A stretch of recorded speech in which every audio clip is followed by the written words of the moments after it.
My name is Olly Williamson and I graduated from Manchester School of Art in 2016 and then I stayed there for another few years and then just moved down to London for the drawing year. I'd always done a lot of drawing already in my practice, I guess, but I'm mostly a painter. I think I've always sort of focused mostly on figure and like big kind of compositions of figures and like objects in space. Yeah, so themes of my work begin with very like personal things. A lot of what I work on now is like kind of from imagination, but definitely touches on quite a lot of like things to do with mental health and family and just sort of personal life experience. And I think the main thing is like quite like the sort of everyday, quite like boring things and trying to like find something very like interesting in them. A class that was really pivotal to developing my work was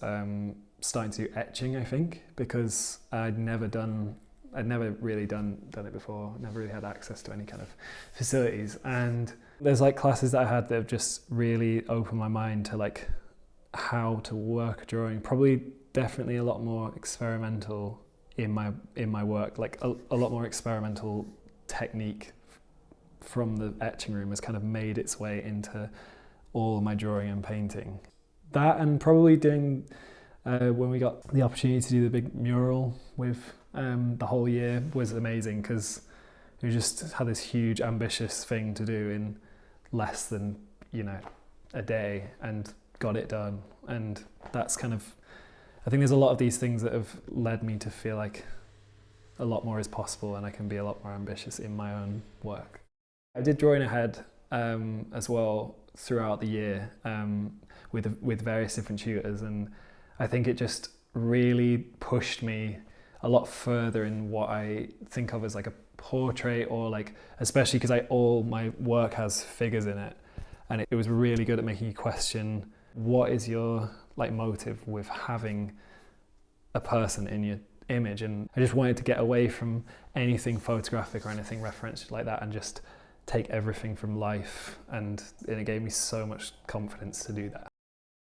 I feel like the most important thing I learned during the year was to be like a little bit more trusting in yourself of like the marks you're making, and don't be afraid to just put stuff down. And then obviously that like goes into the bigger thing of the work you want to make, just go towards it and don't like be afraid of being ambitious and being like, experimental, but also, I don't know, just try to trust your judgment a little bit more. Because I think from the year it throws you so wildly off track that and then when you find your way back or like to a new place, I think you can sort of trust that you still have good things to make. I think the course not having fees and definitely having access to a studio for free is just, it takes a lot of pressure off, which obviously if you wanted to go and do an MA or you wanted to go and do something else, is kind of just hovering over you all the time. I think it definitely allows you to have some more freedom in what you do, which is amazing. I was very happy on our course, on our year, because it felt like we had like a really lovely tight community, which I've never ever experienced anywhere else in any other kind of like institution or anything like that. And just in the studio together, in classes together, made some very good friends on the year who I like still live with now, and like probably some of the best friends I've ever made. And also just the community that comes with the alumni and the tutors and the technicians and everyone else. It just, I've never really experienced anything quite like it, to be honest.